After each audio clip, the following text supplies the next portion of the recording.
en la misma sintonía.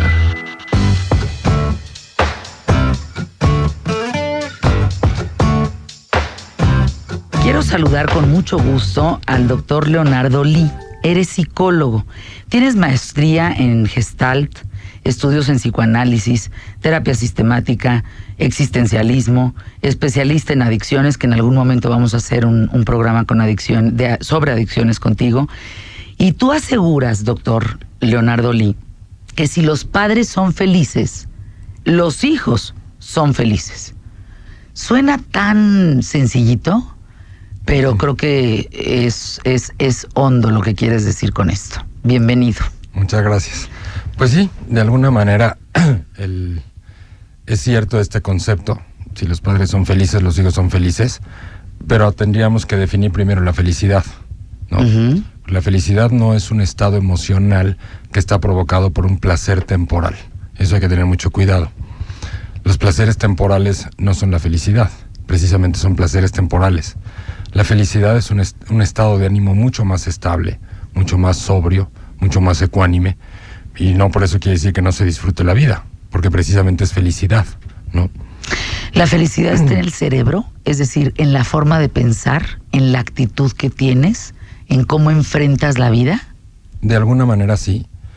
De alguna manera la felicidad o ese estado de ánimo, esa calidad de vida, está influenciada por cómo voy interpretando la realidad que estoy viviendo, ¿no? Uh-huh. Es decir, si yo pudiera decirle a un niño de 6 años, salimos a la escuela y está lloviendo y le digo, ay, es un día triste.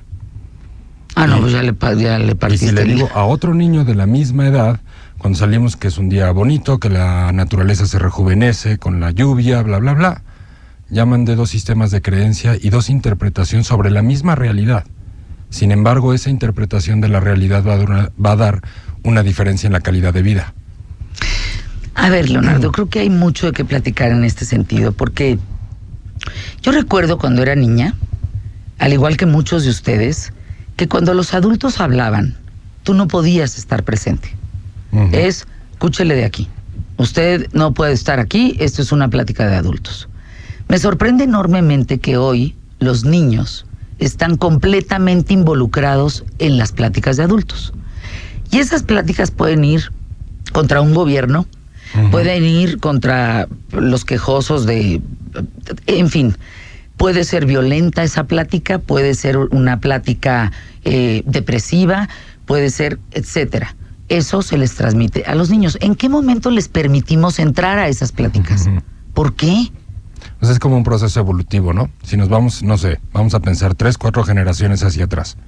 La cultura, en muchos sentidos, de los padres era, este hijo me salió bueno y este me salió malo, uh-huh, ¿no? De ahí pasamos a una mayor conciencia de que sí podíamos influir en la vida de los hijos, pero se enfocó muchísimo en la educación, en ir a la escuela, sacar buenas calificaciones, como que la escuela se fue convirtiendo en un medidor de cómo iban mis hijos.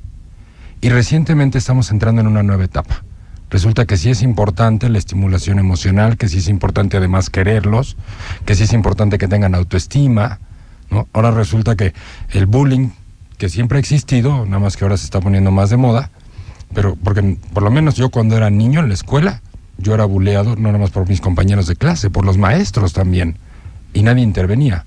Hoy que suceda eso y un maestro va para afuera en general, ¿no? O sea, hay una evolución constante en lo que nos va importando al ser humano y empiezan a ser importantes otras cosas de generación en generación. Entonces, ¿en qué momento entraron los niños a ese mundo adulto y lo dominaron? Y ahora, ¿cuántos padres actúan en función de sus hijos o toman decisiones incluso de esparcimiento o de fin de semana en función de los hijos, ¿no? Entonces, cuando hablamos de padres felices, hijos felices, también estamos hablando de una relación de pareja que tiene que estar bien unida y que tiene que estar en ese estado de ánimo para que haya equilibrio entre los hijos, los padres, y no que los hijos vivan alrededor de los padres y peor aún viceversa, cuando los padres ahora tendemos a vivir alrededor de los hijos. ¿Ya? Siento en ese sentido, Leonardo, que aquellos que viven en función de los hijos es porque ya el abandono de sí mismo es brutal. Exacto. Ya no te gusta lo que haces, ya no te gusta levantarte. fíjate que el otro día comiendo sushi con mis hijos, platicábamos a gusto, compartiendo en familia, hablando de amigos, de circunstancias, en fin. En la mesa de al lado había papá y mamá y una niñita.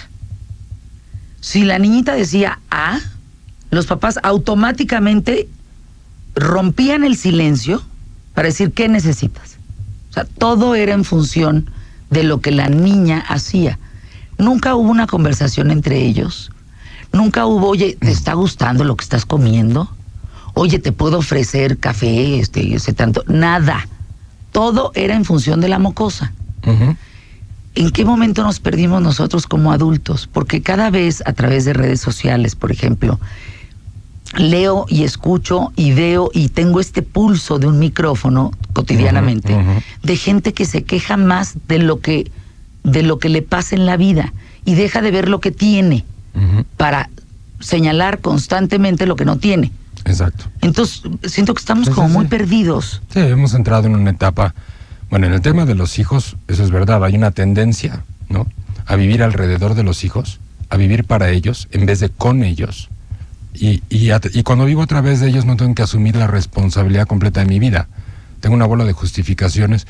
No tengo tiempo de ir a hacer ejercicio porque mis hijos. No tengo tiempo de esparcimiento para mí por mis hijos. Entre el trabajo y los hijos, qué cansado, ¿no? No me divorcio por los hijos. Pero eso es también, Paso, ¿no? esa me parece como lapidaria, ¿no? Pues hay una generación que como que se hizo consciente que efectivamente el cómo educamos y el cómo estimulamos a los hijos les va a prever un futuro, pero exageramos. Exageramos al punto a veces de negarnos a nosotros mismos nuestra propia vida. Y esto es algo tan simple y tan lógico como ir en un avión. Cuando un avión te dicen las indicaciones antes de despegar de que si hay un cambio de presión en la cabina y vas con un niño al lado, quien primero se tiene que poner la máscara de oxígeno es el adulto, no el niño. Porque si el adulto no está bien, no le es útil al niño. Y pervertimos ese mensaje todo el tiempo, ¿no? Primero mis hijos y después yo en donde estoy. No, hay una tendencia por ese lado.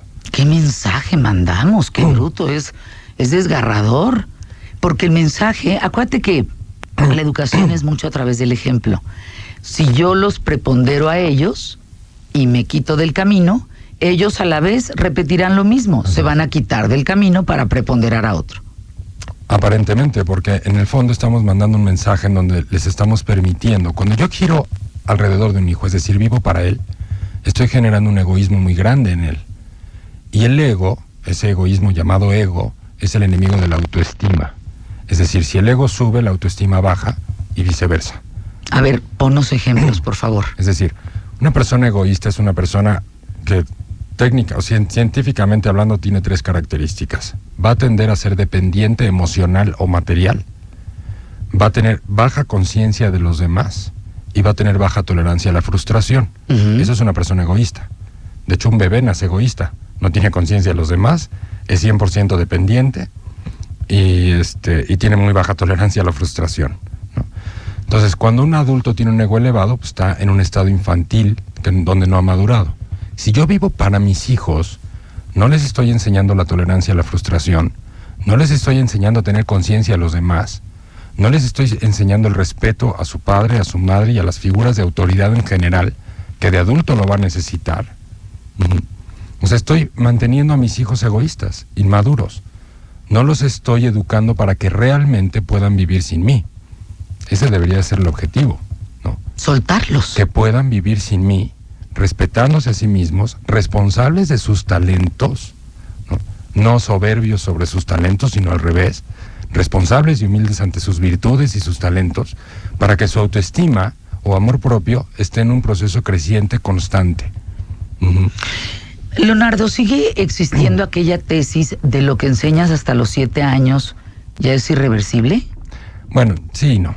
El número es hasta los 9, 10 años, más o menos, dependiendo de la etapa, porque vamos a formar básicamente áreas de placer, áreas de obligación y áreas de identidad psicosexual en esos primeros 9 a 10 años de vida. Esta estructura emocional, efectivamente, entre los 9, 10, 11 años, tiende a cerrarse y así a quedarse. Pero no es que se quede así toda la vida, ¿no? O sea, sí es reversible. Es reversible, tanto, obviamente es más reversible cuando una persona es responsable, cuando tiene autoestima, cuando entiende que su vida depende de sí mismo, cuando no es dependiente, y es menos reversible cuando una persona está educada para ser víctima de las circunstancias, ¿no? Que eso también lo escuchan los niños en casa. Como decías, el 80% de lo que aprenden nuestros hijos es de lo que ven que yo como padre hago de mi propia vida. Yo ni siquiera me doy cuenta a veces cuánto tiempo me están observando mis hijos o me están escuchando, pero están aprendiendo de cómo yo manejo mi vida. Si yo manejo mi vida irresponsablemente, en posición de víctima, me hicieron, me corrieron, me quitaron el trabajo, sí, llego tarde porque el tráfico. Bueno, una vez, 2 veces, pero toda la vida. Ejemplos cotidianos de cómo podemos ser tan irresponsables con nosotros mismos, no tomarnos en serio. Y eso mismo se refleja en los hijos. Un hijo perfectamente bien a los 7, 8 años, la frase de, a ver hijo, tómate en serio a ti mismo. Tú vas a la escuela y cumples tus responsabilidades por ti, no por cumplir conmigo. Un niño a los 7, 8 años lo entiende. No lo entenderá en la dimensión de un adulto, pero sí entiende que es su responsabilidad empezarse a armar una vida. Y no nada más cumplir conmigo como padre, o cumplir con su mamá, o cumplir con los maestros de la escuela. Podemos irlos enseñando a que su primera responsabilidad es cumplir con ellos. Uh-huh. Y la palabra responsabilidad significa capacidad para responder. ¿Esto qué quiere decir? Capacidad para responder es el número de respuestas que puedo tener ante ciertos temas de la vida. Si a mí me preguntas de psicología, seguramente tengo un número de respuestas elevado. Pero si me preguntas de astronáutica o de radio, pues tengo un número de respuestas limitadísimo, ¿no?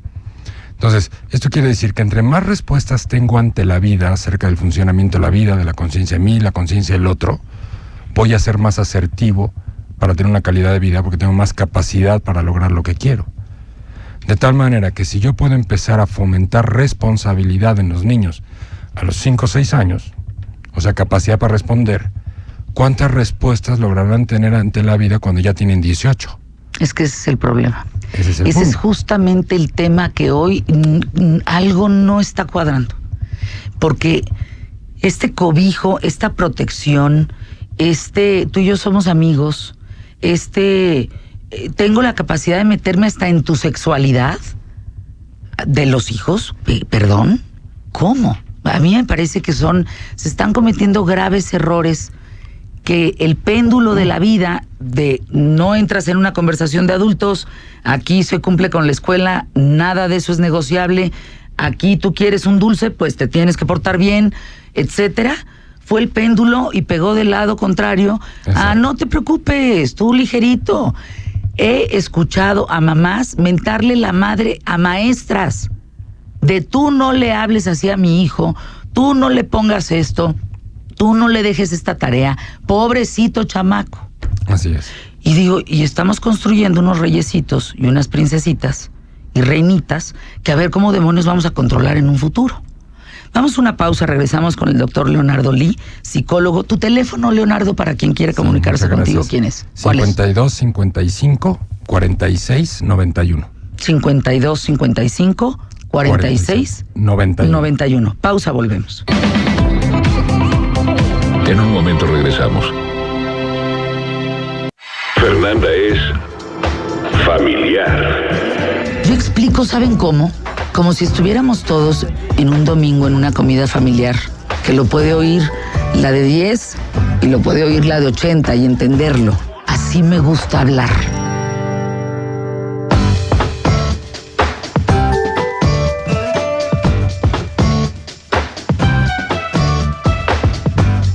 Doctor Leonardo Lee, además de esta maestría en Gestalt y estudios en psicoanálisis, eres autor del libro Solamente una vez, que es una novela histórica. Enfréntate 1, que es como individuo, Enfréntate 2, que es la pareja. Y entiendo que hoy, en el crecimiento que has tenido en tu profesión, te has dado cuenta que va de la mano el tema de la pareja, de mamá, papá, los niños, la convivencia en las escuelas, como que juntaste un todo. ¿Qué estás viviendo hoy como psicólogo? ¿Qué estás viviendo hoy como hombre en ese sentido? ¿Cuál es tu entorno? Pues mira, como hombre, como psicólogo, en general, ¿cómo te contesto esa pregunta? Pues lo que estoy viviendo es una confusión y una ignorancia muy grande a mi alrededor, ¿no? O sea, al final yo me hice terapeuta y psicólogo más de mi propia vida que de los estudios. Sí, los estudios cuentan, sin embargo, en mi propia superación personal fui aprendiendo mucho más que de la teoría, ¿no? Y lo que veo a mi alrededor es eso, muchísima ignorancia. En general, la gente actúa porque no sabe cómo actuar, porque no nos enseñan, porque no tenemos en dónde. Aún los que tenemos la oportunidad a veces de ir a las escuelas para padres y que nos dan algunos tips, realmente no nos están enseñando todo ese potencial y las cosas muy simples de lo básico, lo que decías hace un rato. La disciplina, los límites y el respeto fomentan autoestima. La sobreprotección destruye la autoestima. Y una persona sin autoestima va a generar procesos de autoagresión, es decir, hacia su persona y hacia el medio que le rodea. ¿Sí? ¿Qué es autoestima? La autoestima es la manera en cómo el concepto que tengo de mí, cómo me quiero, cómo me respeto y cómo me potencializo a formarme una buena calidad de vida de manera responsable. Autoestima tiene que ver con ese autoconcepto, ¿no? ¿Cómo me veo? ¿Cómo me veo siento? yo? ¿Cómo me siento? ¿Cómo me percibo? ¿Cómo me comprometo? Hay gente que me dice, fui a platicar con mi amiga Juanita, que hace 3 años no la veo, y no sabes cómo me subió la autoestima. Eso no puede ser. No, Nadie pues te puede subir Juanita, la autoestima. Mano, porque la dejas de ver y ya se te fue Claro. todo el suelo. Exacto. O como usted. Te hizo sentir bien. Sí, Te hace eso sentir es divino, bien, ¿no? pero nadie te puede subir la autoestima. La autoestima es un reto personal que tiene que ver con ese nivel de conciencia que tengo de mí, de mis habilidades, de mis virtudes y de mis áreas de oportunidad. Entonces, pero esto se empieza a gestar a partir de los 2 años de edad. ¿Sí? A partir de los 2 años de edad, tu hijo te empieza a avisar que está listo para que empecemos a ponerle límites a sus áreas egoístas. Cuando es un recién nacido, tiene una aureola así preciosa arriba en la cabeza y es un angelito y tiene 2 alitas en la espalda. Y llega a los 13, se empieza 14 a acercar años. a los 2 años y se empieza a convertir en un demonio, ¿no? Sí. Y eso ya es un aviso que los padres lo sentimos emocionalmente, ya es un aviso, ya tengo que empezar a poner límites. ¿Pero límites a qué? ¿Qué voy a limitar? A ver, ¿qué se limita? Limito esas estructuras egoístas. ¿Cuáles son las estructuras egoístas? Lo que decíamos hace un rato. Voy a limitar tu nivel de dependencia. Ya no me señalas y me haces un ruidito. Mamá, no. Ahora, a ver, habla, explícate, esfuérzate. Porque además cada vez que logras algo por ti, y no yo lo hago para ti, sino cada vez que el niño logra algo por sí mismo, empieza a generar orgullo personal. Entonces, limito las áreas de dependencia de acuerdo a la edad. No es lo mismo a los 2 que a los 4 que a los 6. O más grande, porque pienso en límites en un adolescente y tiene que ser un límite sobre el riesgo, sobre el accidente, sobre la conciencia de que te puedes morir, Por que no supuesto. eres infalible, ¿no? Que no Por eres supuesto. inmortal, etcétera. Si vas a 160 kilómetros por hora hasta el gorro de borracho, te matas. Sí, sí. Punto. No eres Juan Camaney. Exacto. Pero todo eso lo podemos prever. Porque ponerle límites a un adolescente es muy complicado. Las hormonas dominan muy por encima de la madurez y de muchas cosas. Cuando yo pongo los límites adecuadamente entre los 2 y los 5 o 6 años de edad, estoy dando una base de autoestima que después va a madurar. Es decir, en el ejemplo que ponías del adolescente o del joven, la adolescencia es un proceso natural de rebeldía. Se tiene que rebelar a la familia para buscar su identidad, pero la rebeldía no está asociada con autodestrucción. Una cosa es la rebeldía y otra cosa es la autoagresión, el consumo de drogas, el consumo excesivo de alcohol, la irresponsabilidad, sí, el no tener conciencia de los demás.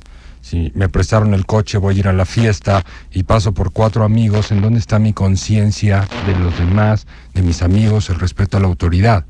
Lo vemos en la calle.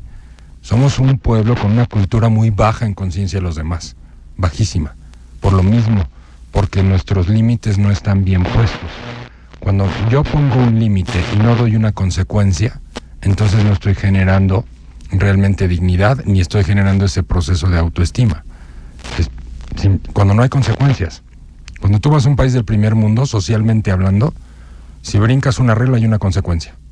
En México tú te puedes brincar las reglas que quieras y difícilmente va a haber una consecuencia. Eso genera un problema de autoestima. Y cuando...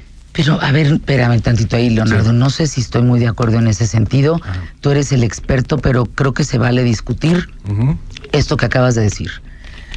Yo no voy a esperar a que mis hijos se brinquen la regla para ver que hay o no una consecuencia.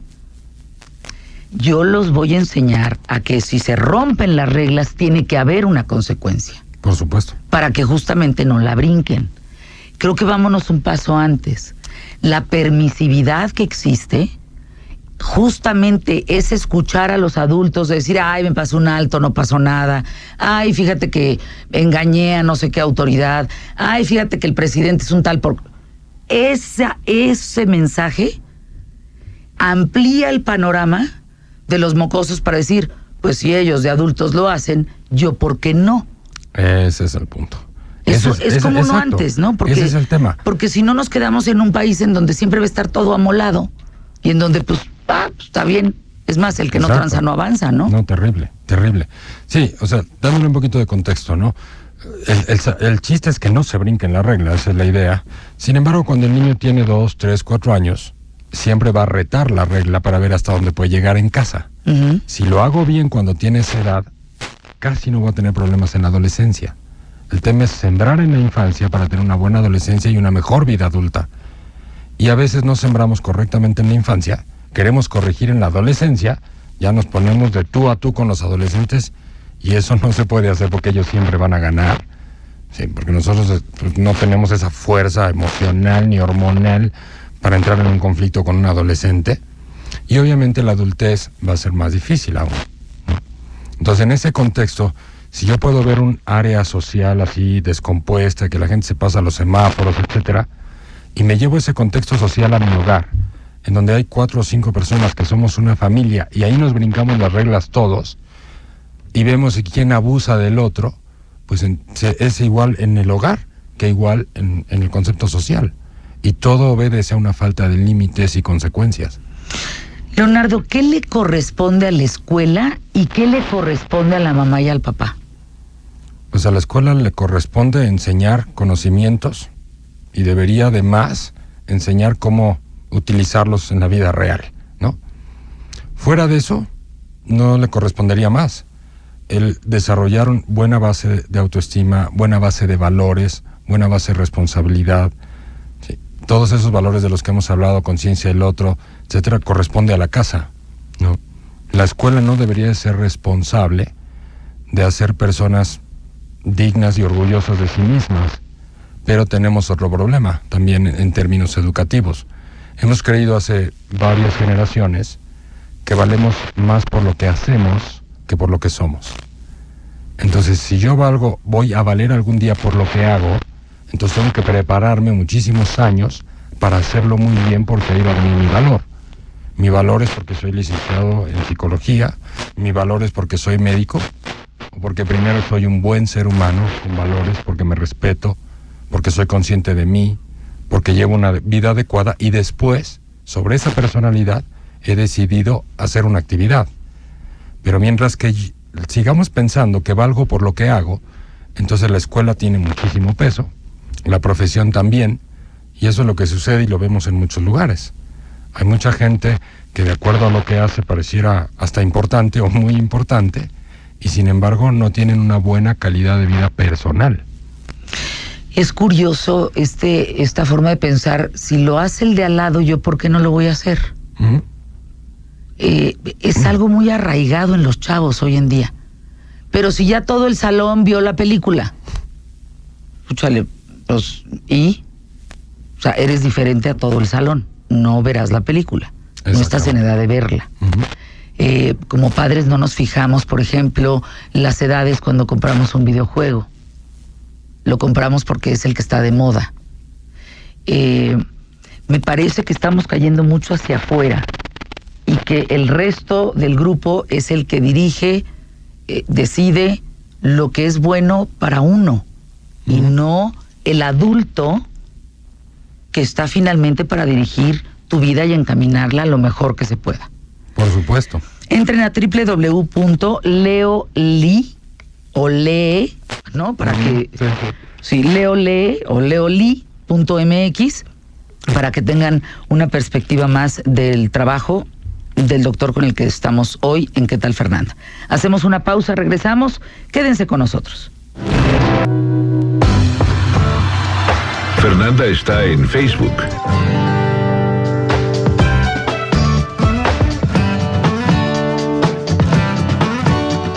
Leonardo, doctor Lee, yo me acuerdo, y no sé a ti cómo te fue en ese sentido y la gente que nos escucha, a mí no me explicaban tanto, ¿eh? A mí no me explicaban, no me pedían opinión, no me decían, ¿y ahora dónde nos vamos a ir de viaje? Era, te subes al coche, nos dirigimos a tal lugar. No me pedían opinión en relación a si la escuela me gustaba o no me gustaba. Es, vas a la escuela, se acabó, y regresas con buenas calificaciones. No 10, pero no 6, ¿no? Por lo menos una gente que quepe entre los 8, 7.5, 9. No me preguntaban sobre mis amigos. Me decían, fulana de tal no entra a la casa. Punto. Oye, pero se acabó, aquí no entra. ¿Qué beneficios tiene esa educación que hoy parece hemos dejado de ver? La educación más impositiva, digamos. Sí. Los beneficios que tiene es eso. Generamos más obediencia y más disciplina. Esos podrían ser los beneficios. Los perjuicios es que no generamos suficiente conciencia en los hijos para que eventualmente tengan más conciencia de sí y elaboren criterios. La verdad es que va de la mano también. Si yo le doy una explicación a un hijo de cosas que no se deben de hacer y le doy la explicación, pero es un hijo berrinchudo que tiene un ego elevado, entonces la explicación va a suceder en contra.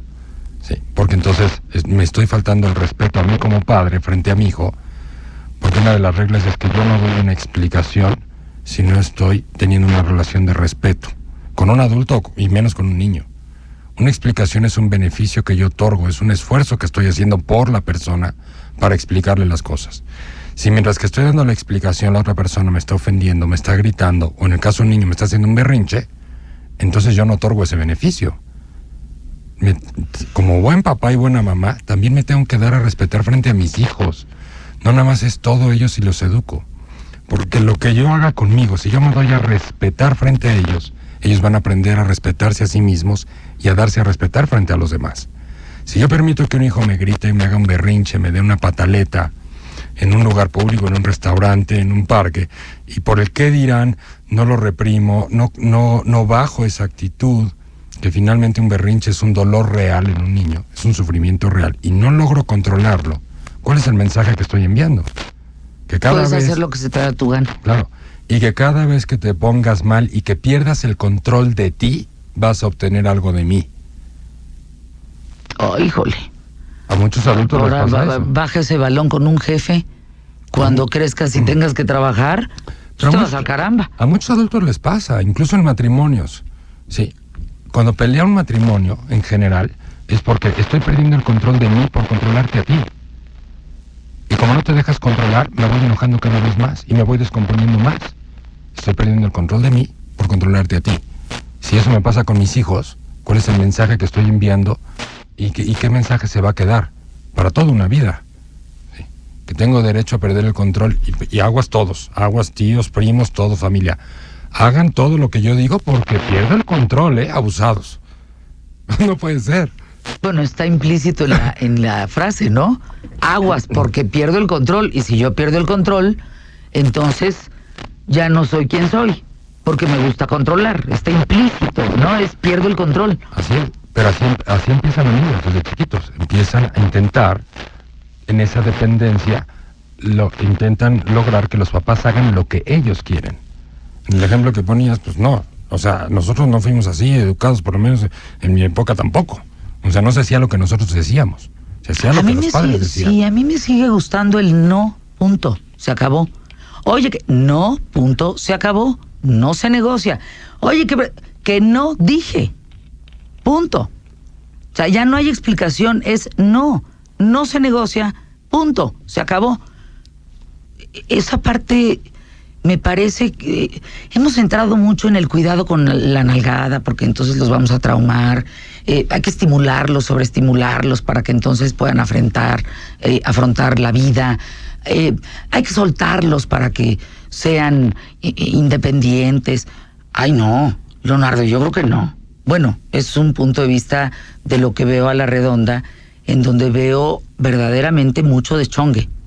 A muy pronta edad veo chavos pues ya aburridos y deprimidos a los 11 años. Y digo, búchale, pues, ¿y si vive hasta los 90? Imagínate, chavos los veo verdaderamente como que ya no se asombran. Uh-huh. Ya no... Así ¿Tú es. qué ves? ¿Tú qué ves en los jóvenes? ¿Tú qué ves en los chavos de hoy? Mira, lo que veo es hay una parte de la población de jóvenes que llegan tristemente con un bajo impulso de vida, con una baja motivación, que eso obedece a lo mismo. O sea, la sobreprotección de los padres, lo único que está diciendo cada vez que yo te resuelvo. Eso es lo que quiere decir sobreprotección. Yo voy a resolverte, yo voy a tomar las responsabilidades que son tuyas. Si yo tomo las responsabilidades que son tuyas, ¿cuándo te vas a sentir orgulloso de ti? Te vas a sentir orgulloso de tu papá porque te resuelve todo, pero nunca te vas a sentir orgulloso de ti mismo. Oye, qué mensaje para decir no existes, me vales. Exactamente. Esa es una parte de los jóvenes que al venir sobreprotegidos pierden el impulso de vida o la motivación. Tu teléfono, doctor Leonardo Lee, para que te llamen, y estás en www.leolee o leolee, para que lo comprendamos radiofónicamente, .mx, que se pongan en contacto contigo. Tu teléfono, por favor, para despedirnos, doctor. Sí. 52 55 46 91. A mí me dejas la reflexión de si los padres son felices, los hijos son felices, ¿eh? Me la dejas... recordé una frase que en inglés creo que tiene todo el sentido, la escuché en inglés. There's a big difference between being happy and being content. Uh-huh. Sí hay una gran diferencia entre me siento contenta y soy feliz. Uh-huh. Contenta es pronto. Estoy contenta ahorita, al rato no. Felices, qué bonito día, qué bonita tarde, qué bonita noche. O sea, es como la permanencia, el estirar lo más que se pueda, uh-huh. Esa forma de ver la vida, ¿no? Uh-huh. Me dejas mucha reflexión como mamá, sin duda, y mucha reflexión en esta responsabilidad que tenemos en un micrófono en cuanto a dar información correcta, a que la gente comprenda que no está fuera de ti, que está dentro de ti el tema. Así es, totalmente. Y ahí hay que buscarlo. Así es. Gracias, doctor. Gracias por estar con nosotros en estos micrófonos. Se quedan en Imagen Informativa. Mi nombre es Fernanda Familiar. Gracias a este equipazo, en punto de la hora, como siempre. ¿Qué tal, Fernanda? Hasta pronto.